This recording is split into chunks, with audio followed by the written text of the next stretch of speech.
ছাত্ৰ ছাত্ৰীসকল তোমালোকৰ বিজ্ঞান বিষয়ৰ পদাৰ্থ ধাতু আৰু অধাতু নামৰ যিটো অধ্যায় আছে এই অধ্যায়টোৰ আজি চতুৰ্থ কালাংশ তথা এই পাঠটোৰ অন্তিমটো ভিডিঅ' আজি আগবঢ়াবলৈ লৈছোঁ আৰু এই ভিডিঅ'টোত আমি পাঠৰ শেষৰ যিখিনি কথা সেই শেষৰ কথাখিনি থুলমূলভাৱে আগবঢ়োৱাৰ কাৰণে মই প্ৰয়াস কৰিছোঁ। সকলোৱে নিজৰ নিজৰ কিতাপ উলিয়াই ল'বা আৰু পাঠত থকা দৰকাৰী কথাবিলাকত সকলোৱে আণ্ডাৰলাইন কৰিবা আৰু কথাবিলাক মনোযোগ দি পঢ়ি মনত ৰাখিবা। আমি আজি ক্ষাৰকৰ সৈতে বিক্ৰিয়া কৰা কথা, বিক্ৰিয়া যিটো কথা এই কথাটো আলোচনা কৰা কথা আছিল।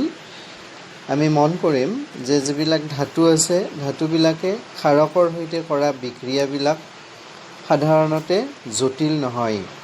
ধাতুৱে ক্ষাৰকৰ সৈতে যিবিলাক বিক্ৰিয়া কৰিব এই বিক্ৰিয়াবিলাক জটিল নহয়, কিন্তু অধাতুবিলাকে ক্ষাৰকৰ সৈতে যিবিলাক বিক্ৰিয়া কৰিব সেই বিক্ৰিয়াবিলাক কিন্তু কেনেকুৱা হয়, জটিল ধৰণৰ হয়। গতিকে ধাতুৰ সৈতে ধাতুবিলাকৰ লগত ক্ষাৰকৰ বিক্ৰিয়া আমি বুজাৰ কাৰণে তলৰ যিটো ক্ৰিয়াকলাপ দিয়া আছে সেই ক্ৰিয়াকলাপটো আমি কৰি চাব লাগিব। তাৰ কাৰণে আমাক প্ৰয়োজনীয় সামগ্ৰী কিছুমান দিয়া আছে, যেনে পৰীক্ষা নলী এটা লাগিব, ছ'ডিয়াম হাইড্ৰক্সাইডৰ 2, 3 বা 4 বড়ি লাগিব, ছ'ডিয়াম হাইড্ৰক্সাইডৰ অলপ পানী লাগিব, প্লাষ্টিকৰ চামুচ এখন লাগিব, এলুমিনিয়ামৰ পাত লাগিব আৰু এটা দিয়াচলাই লাগিব। এইখিনি সামগ্ৰী আমাক লাগিব।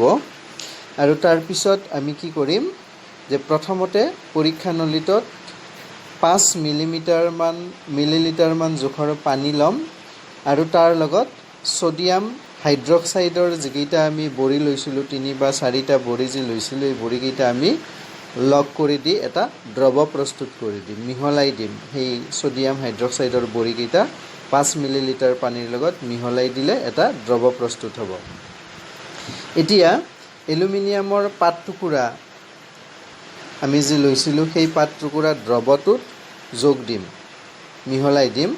দিলে কি হ'ব, জ্বলি থকা দিয়াচলাইৰ কাঠি এটা পৰীক্ষা নলীটোৰ মুখৰ ভাগলৈ আনিম আৰু সাৱধানে আমি লক্ষ্য কৰিলে দেখিম, কি দেখিম সেইটো আমি চাম। ইয়াৰ কাৰণে আমি সাৱধানতা অৱলম্বন কৰিব লাগিব কি যে ছ'ডিয়াম হাইড্ৰক্সাইডৰ বড়িবোৰ হাতেৰে চুব নালাগে। আগৰ ভিডিঅ'টোত মই কৈছিলোঁ যে বিজ্ঞানৰ পৰীক্ষা নিৰীক্ষাবিলাক কৰোঁতে যথেষ্ট সাৱধান হ'ব লাগে, গতিকে সেইবিলাক আমি হাতেৰে চুব নালাগিব। এইবিলাক প্লাষ্টিকৰ চামুচ আমি যি এখন লৈছিলোঁ সেই চামুচেৰে আমি ল'ব লাগিব।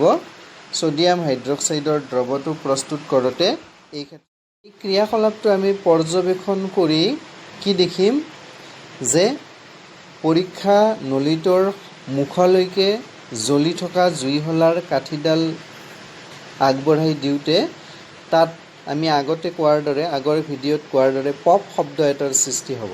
গতিকে পপ শব্দটোৰ সৃষ্টি হ'ল, ইয়াৰ অৰ্থ কি আমি এইটোৱে বুজিম যে এলুমিনিয়ামৰ লগত কি হৈছে, ছ'ডিয়াম হাইড্ৰক্সাইডৰ বিক্ৰিয়া হৈছে।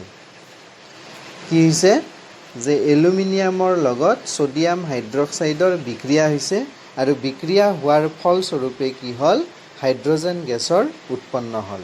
গতিকে বিক্ৰিয়াটোত এই কথাটো আমি প্ৰমাণ কৰিব পাৰিলোঁ। অধাতুৰ সৈতে ক্ষাৰকৰ বিক্ৰিয়াবোৰ যিহেতু জটিল, আমি ক'লোঁ আগতে যে অধাতুৰ লগত ক্ষাৰকৰ বিক্ৰিয়াবোৰ জটিল, সেইকাৰণে এই বিষয়ে ইয়াত আলোচনা কৰা হোৱা নাই। এতিয়া তালিকাত তলত আমি তালিকা এখন দেখিছোঁ। তালিকাত ধাতু আৰু অধাতুৰ ৰাসায়নিক যিবিলাক ধৰ্ম এই ধৰ্মবিলাকৰ পাৰ্থক্য দিয়া হৈছে। এই পাৰ্থক্যটো যথেষ্ট দৰকাৰী, গতিকে তোমালোকে মনত ৰাখিবা ধাতু আৰু অধাতুৰ ৰাসায়নিক ধৰ্মবিলাকৰ পাৰ্থক্য। এতিয়া ৰাসায়নিক ধৰ্ম ধাতু আৰু অধাতু ইয়াত দিয়া আছে। ৰাসায়নিক ধৰ্ম অক্সিজেনৰ সৈতে বিক্ৰিয়া, ধাতৱ অক্সিজেনৰ সৈতে বিক্ৰিয়া হ'লে ধাতৱ অক্সাইড উৎপন্ন কৰে যিবিলাকৰ প্ৰকৃতি ক্ষাৰকীয় হয়, কিন্তু অধাতৱ অক্সাইড উৎপন্ন কৰে যিবিলাকৰ প্ৰকৃতি আম্লিক হয়। এই কথাটো আমি পাইছোঁ আগতে। পানীৰ সৈতে বিক্ৰিয়া ধাতৱ হাইড্ৰক্সাইড আৰু হাইড্ৰজেন গেছৰ উৎপন্ন হয় পানীৰ লগত বিক্ৰিয়া হ'লে। আৰু অধাতুত কি হয়? সাধাৰণতে পানীৰ লগত বিক্ৰিয়া নকৰে অধাতুবিলাকে। অম্লৰ লগত বিক্ৰিয়া ধাতুৰ কি হ'ব? সাধাৰণতে হাইড্ৰজেন গেছ উৎপন্ন হ'ব। কিন্তু অধাতুত কি হ'ব? সাধাৰণতে অম্লৰ সৈতে বিক্ৰিয়া অধাতুবিলাকে নকৰে। ক্ষাৰকৰ সৈতে বিক্ৰিয়া হ'লে কিছুমান ধাতুৱে হাইড্ৰজেন গেছ উৎপন্ন কৰে, সকলোবিলাক ধাতুৱে নকৰে, কিন্তু এইটো মন কৰিম। আৰু অধাতুত কি হ'ব? ক্ষাৰকৰ সৈতে অধাতুৰ বিক্ৰিয়াবিলাক জটিল, যিটো মই ওপৰত কৈ থলোঁ বা পাঠ্যপুথিত ওপৰত তালিকাখনৰ ওপৰত কথাটো স্পষ্টভাৱে লিখি দিয়া আছে। এতিয়া আমি পাম ধাতুৰ অপসাৰণ বিক্ৰিয়া, অৰ্থাৎ ধাতুৱে কেনেকৈ অপসাৰিত কৰিব পাৰে, এটা ধাতুৱে আন এটাক কেনেকৈ অপসাৰিত কৰিব পাৰে, এই সম্বন্ধে আমি কিছু কথা পাম। জলীয় দ্ৰৱত এটা ধাতুৱে আন এটা ধাতুক তাৰ যৌগৰ পৰা, যৌগ মানে কি? যে 2-3টা বস্তু একেলগে মিহলি হৈ থাকে, সেইটোক আমি যৌগ বুলি ক'ম। এই যৌগৰ পৰা অপসাৰিত কৰিব পাৰে। এটা ধাতুৱে আন এটা ধাতুক তাৰ যৌগৰ পৰা কি কৰিব পাৰে? পৃথক কৰি পঠিয়াব পাৰে। আৰু এয়াই হৈছে ধাতুৰ অপসাৰণ বিক্ৰিয়া। গতিকে ধাতুৰ অপসাৰণ বিক্ৰিয়া বুলিলে আমি কি বুজিম? যে এটা ধাতুৱে তাৰ যৌগৰ পৰা আন এটা ধাতুক আঁতৰাই পঠায়, ইয়াকে আমি কওঁ অপসাৰণ বিক্ৰিয়া। এই বিক্ৰিয়াৰ বিষয়ে আমি ভালদৰে বুজিবৰ কাৰণে তলত এটা ক্ৰিয়াকলাপ আমাক দিছে, তোমালোকে পঢ়িবা। সেই ক্ৰিয়াকলাপটোৰ পৰা আমি সুন্দৰভাৱে এই কথাখিনি বুজি পাম। তাৰ কাৰণে প্ৰয়োজনীয় সামগ্ৰী আমাক লাগিব। 5টা 100 মিলিলিটাৰৰ বিকাৰ লাগিব, আৰু পানী লাগিব, কপাৰ ছালফেট লাগিব, জিংক ছালফেট লাগিব, আইৰণ ছালফেট লাগিব, জিংকৰ টুকুৰা লাগিব, আৰু লোৰ গজালৰ লগতে তামৰ চ'চ লাগিব, তাম লাগিব। পৰীক্ষাটো কৰোঁতে আমি প্ৰথমতে প্ৰতিটো বিকাৰত চিনাক্তকৰণৰ কাৰণে নাম লিখি দিম। আমাক পাঠ্যপুথিত দিয়াৰ দৰে কেপিটেল লেটাৰ ABCDE এই নামেৰে আমি নামকৰণ কৰিম। আৰু প্ৰতিটো বিকাৰত প্ৰায় আমি 5টা বিকাৰ যি লৈছিলোঁ, এই বিকাৰকেইটাত নামকৰণ কৰি দিয়াৰ পিছত A নামৰ বিকাৰটোত আমি কি লৈছোঁ? কপাৰ ছালফেট, তাৰ লগত জিংকৰ টুকুৰা লৈছোঁ। তাৰপিছত B নম্বৰ বিকাৰটোত লৈছোঁ কপাৰ ছালফেট আৰু লোৰ গজাল। C নম্বৰটোত লৈছোঁ জিংক ছালফেট আৰু তামৰ চ'চ, তাম। D নম্বৰটোত লৈছোঁ আইৰণ ছালফেট আৰু তামৰ চ'চ। আৰু E নম্বৰটোত লৈছোঁ জিংক ছালফেটৰ লগত লোৰ গজাল। এইটো আমি পৰীক্ষাৰ কাৰণে লৈছোঁ 5টা বিকাৰত। এই ক্ৰিয়াকলাপটোৰ পৰা আমি এটা কথা সিদ্ধান্ত কৰিব পাৰিম যে A নামৰ যিটো বিকাৰ আছিল, তাত জিংকে কি কৰিছে? কপাৰ ছালফেটৰ পৰা মন কৰিবা, জিংকে কপাৰ ছালফেটৰ পৰা তাম নামৰ ধাতুবিধক অপসাৰিত কৰিছে। তাৰ ফলত জিংকে ছালফেট আৰু জিংক ছালফেট আৰু তাম উৎপন্ন হৈছে। কি হৈছে? জিংক ছালফেট কপাৰ অপসাৰিত কৰাৰ ফলস্বৰূপে জিংক ছালফেট আৰু তাম উৎপন্ন হৈছে। এনে কাৰণতে কি হয়? কপাৰ ছালফেটৰ নীলাবৰণটো নাইকিয়া হয়। কপাৰ ছালফেটৰ যিটো নীলাবৰণ, এই নীলাবৰণটো নাইকিয়া হ'ব, আৰু বিকাৰৰ তলিত কি হ'ব? তামৰ কিছুমান ৰঙা গুৰি জমা হ'ব পৰীক্ষানলীটোৰ তলত। গতিকে এই বিক্ৰিয়াটো আমি কেনেকৈ লিখিব পাৰোঁ? সুন্দৰভাৱে আমাক ইয়াতে দিয়া আছে। কি দিছে? কপাৰ ছালফেট, তাৰ লগত জিংক, এই দুটাৰ বিক্ৰিয়াৰ ফলস্বৰূপে কি উৎপন্ন হৈছে? জিংক ছালফেট আৰু কপাৰ উৎপন্ন হৈছে। জিংক ছালফেট যিটো বৰণহীন বুলি কৈছে আৰু কপাৰ ছালফেটৰ ৰঙা ৰঙৰ গুড়ি আমি তলত পৰা বুলি ইতিমধ্যে পালোঁ। তাৰপিছত বি নম্বৰ বিকাৰত কি হৈছিল যে লো আৰু কপাৰ ছালফেট লো কপাৰ ছালফেটৰ পৰা তাম অপসাৰিত হৈছে। ফলত কি হৈছে ferrous sulphate FeSO4 ferrous sulphate আৰু তাম উৎপন্ন হৈছে। গতিকে এনে কাৰণত কপাৰ ছালফেটৰ নীলা বৰণটো নাইকিয়া হ'ব আৰু বিকাৰৰ তলত তামৰ ৰঙা গুড়ি জমা হ'ব। যিহেতু ফেৰাছ ছালফেটৰ ৰং কেনেকুৱা বুলি কোৱা হ'ল ইখত সেউজীয়া, ফেৰাছ ছালফেটৰ ৰং ইখত সেউজীয়া, সেইকাৰণে দ্ৰৱটোৰ ৰং ইখত সেউজীয়া হৈছে।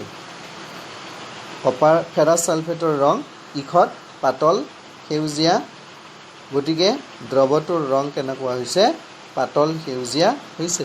গতিকে তলত যিটো বিক্ৰিয়া এই বিক্ৰিয়াটো এনেকৈ দিয়া হৈছে, কি দিছে কপাৰ ছালফেট তাৰ লগত আইৰণ যুক্ত হৈছে আৰু আইৰণ যুক্ত হোৱাৰ পিছত কি হ'ল আইৰণ ছালফেট আৰু কপাৰ উৎপন্ন হৈছে, আইৰণ ছালফেট আৰু কপাৰ উৎপন্ন হৈছে।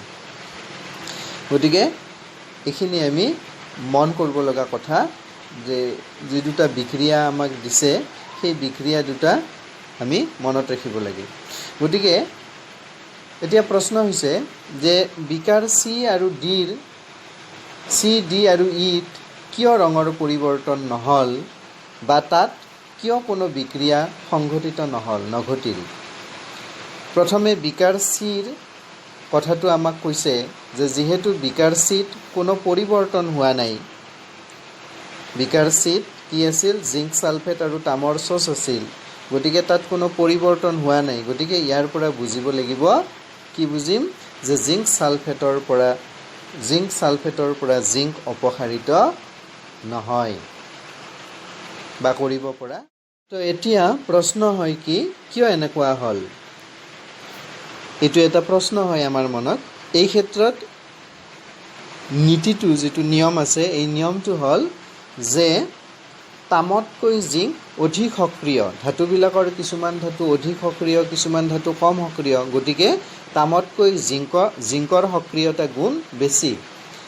গতিকে এটা অধিক সক্ৰিয় ধাতুৱে, মন কৰিম আমি আণ্ডাৰলাইন কৰিবা যে এটা অধিক সক্ৰিয় ধাতুৱে কম সক্ৰিয় ধাতুক অপসাৰিত কৰিব পাৰে, কিন্তু ধাতুটো যদি কম সক্ৰিয় হয় তেতিয়া সেই ধাতুটোৱে এটা বেছি সক্ৰিয় ধাতুক তাৰ দ্ৰৱৰ পৰা কি কৰিব নোৱাৰে অপসাৰিত কৰিব নোৱাৰে। এইটো মন কৰিবলগীয়া কথা। একে কথা বিকাৰ ডিৰ ক্ষেত্ৰতো খাটে আৰু বিকাৰ ডি আৰু বিকাৰ বিৰ তুলনা যদি আমি কৰোঁ তেতিয়াহ'লে আমি ক'ব পাৰোঁ যে বি বিকাৰত কি আছিল কপাৰ ছালফেট আৰু লোৰ গজাল আছিল আৰু ডি বিকাৰত কি আছে আইৰণ ছালফেট আৰু তামৰ চ'চ আছে।